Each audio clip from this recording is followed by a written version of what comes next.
नमस्कार मंडळी. आजकालच्या धावपळीच्या आयुष्यात प्रत्येकाला काही ना काहीतरी टेन्शन आहे, कसलं तरी स्ट्रेस आहे. ते आरोग्याविषयी असू दे, नोकरीबद्दल असू दे किंवा आणि कोणत्याही कारणाने असू दे. पण तरीही आपण आपल्या आरोग्याकडे तर लक्ष दिलंच पाहिजे.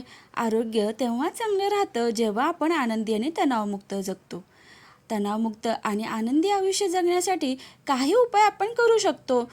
कोणते ते आपण या व्हिडिओमध्ये पाहूयात, तर व्हिडिओ शेवटपर्यंत नक्की पहा.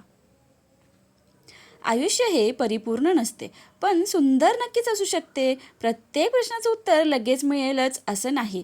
कधी थांबावं लागतं, कधी स्वीकार करावा लागतो. हाच खरा शहाणपणाचा मार्ग असतो. जे आपल्या हातात नाही त्याची चिंता सोडून द्यावी लागते. भूतकाळ बदलता येत नाही, पण भविष्य आजच पूर्ण ठरवता येत नाही. आजचा क्षण सुंदर जगणं हाच एक तणावमुक्त आयुष्याचा मंत्र आहे. आरोग्य ही एक खरी संपत्ती आहे. मन शांत असेल तर शरीरही निरोगी राहतं. योग, प्राणायाम, चालणे व साधा आहार हेच आनंदी जीवनाचे खरे आधारस्तंभ आहेत. अपेक्षा कमी आणि आनंद जास्त. जितक्या अपेक्षा वाढतात तितकी निराशासुद्धा वाढते. त्यामुळे मिळालेल्या समाधान मानणं हीच खरी श्रीमंती आहे. त्यासाठी आपण आपल्यामध्ये कोणते असे बदल करू शकतो ते आपण पाहूया. रोज थोडा वेळ स्वतःसाठी द्यावा.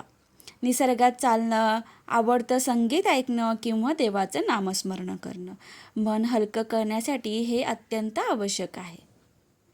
मनात साठवून ठेवू नका. बोलून मोकळे व्हा.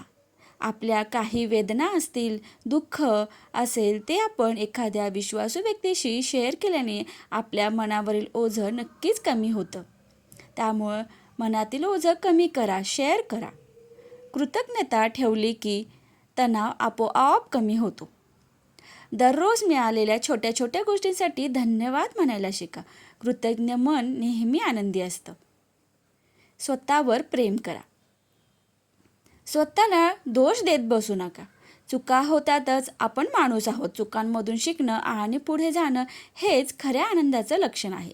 त्यामुळे चुकांकडे दुर्लक्ष करा आणि पुढे चालत राहा. निष्कर्ष काय आहे तर तणावमुक्त आयुष्य म्हणजे समस्या नसलेलं आयुष्य असं नाही, तर समस्यांकडे शांत मनाने पाहण्याची ताकद असलेले आयुष्य.